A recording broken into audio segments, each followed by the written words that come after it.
All right, so I wanted to do this because Disney Plus is up, and I was like, man, I'm loving Star Wars. And I was rewatching. I started rewatching the Clone Wars from the beginning. And I was like, holy shit, I have to talk about it. So, season one. This is the start. The animation, I think, is the worst it gets in the show, but it's not really bad. There's just a few things you're like, what the fuck, but like nothing breaking. Um, Oh man, it's a good episode. So it shows off this. These are going to be spoilers, but you know. So you see Yoda and you see a group of clones, and this is our first time really getting introduced to clones with personality in the Star Wars universe. At least like not counting any kind of books or anything like that. This is really expanding on what we know. So we see Yoda and we see him do some things that we remember from the prequels. He hops on somebody's back. He's a little green guy that can jump around, and not that you see that in the sequel so much, but you see it in the prequels. But you see this grand wise master, and you see his power in the Force when he stops Ventress from killing the guy they're supposed to meet there. But the opening, oh, I wanted to cry. I'm not gonna lie.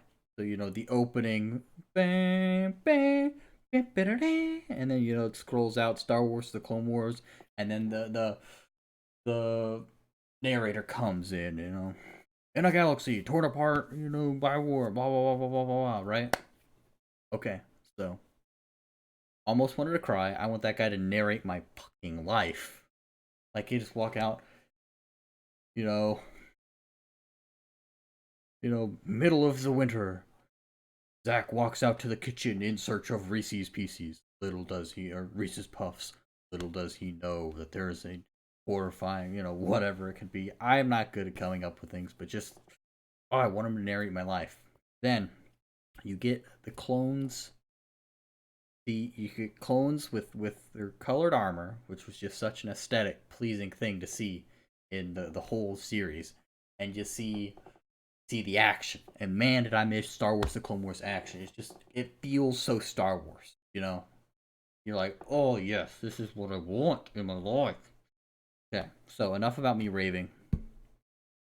Let's talk about bad parts of the. By the way, I'm doing this all offhand, so like, there's no over here or anything. But cons of it would probably be there's some times where the animation is wonky, I guess. But it's like it's not wonky. It's just not the best. Like it could definitely be solved if they they had more money. Like I don't think it's a trying thing. I think it's a limitation. But it was good. And other cons would probably be hmm. I don't really know if I have any big cons from the episode. I don't think I was ever really like it never really bored me at all. I think I think Ventress kind of the way she was portrayed at one point kind of like she was like, "Oh, they'll get their fair fight." Like I don't think that's a very Ventress thing to say cuz she didn't say it like to the guy. She said it kind of behind her back, and I was like, "Yeah, I don't think Ventress would say that." I never didn't kind of think of her in that way. But yeah, and pros. Okay, so you see Yoda's power at the very end of the episode. I was like, yes, flex Yoda. You see him fighting throughout the whole thing, and you see his lightsaber combat, but you finally see some from force action. But you see the clones, right? And then they feel like they're just droids. They're expendable, and Yoda's like, you're not expendable. I think it kind of sets up on and like how big the betrayal was for the Jedi, because we know these clones end up killing Jedi. Um, but yeah, there's that, and then it's the I like the personality the clones get. They're kind of their own people. You see, one has a scar one's the commander, one likes heavy fighting and they have tattoos and different hairstyles. I think that's an awesome take because last time we see clones, they're exactly. I mean, there's only so much you could do when you're using the same actor, but they're the same. They're the same look. They're the same hairstyle. They're all the same, and I think the Clone Wars really gave them more personality. So the episode 1 really starts to show that off, and I really, really do appreciate it. And then we get our first look at what's your face in canon, uh,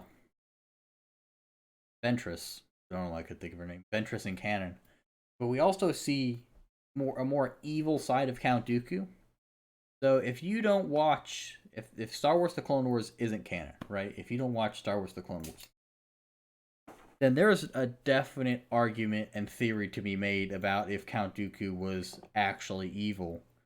And what I mean was before, it's like there's a point in time where Star Wars: The Clone Wars wasn't canon after Disney bought it because they said just the movies are going to be canon. So Star Wars: The Clone Wars was taken out of canon. And what that meant was that, so I want you to think about what Count Dooku did. I'm gonna cover this in the next video. I'm gonna talk about this in the next video. Scrap that, okay? I don't even edit these, so I don't know why I'm saying scrap that, but scrap that. Yeah, and then yeah, no, I think it was good. And we see Yoda, and which is in hindsight, so this is not really pitching on this, but I think it's interesting that the first episode of this whole series is from a supporting character. And Yoda, he pops in every once in a while, but he's not the main focus. The main focus is Anakin and Ahsoka. Those are really the main characters, and they don't even make an appearance in this. They were in the movie, but Yoda's not really in this one. But yeah. So that's gonna be it for me today. I'm probably going to be wearing the same shirt in the Count Dooku one because I'm probably just going to film that right after this. I'm thinking about it. So, yeah. Thanks for stopping by. Have a good one. Me forgetting I have to press the recording button, so I definitely just made a weird face on camera. Don't judge me. We all have our things.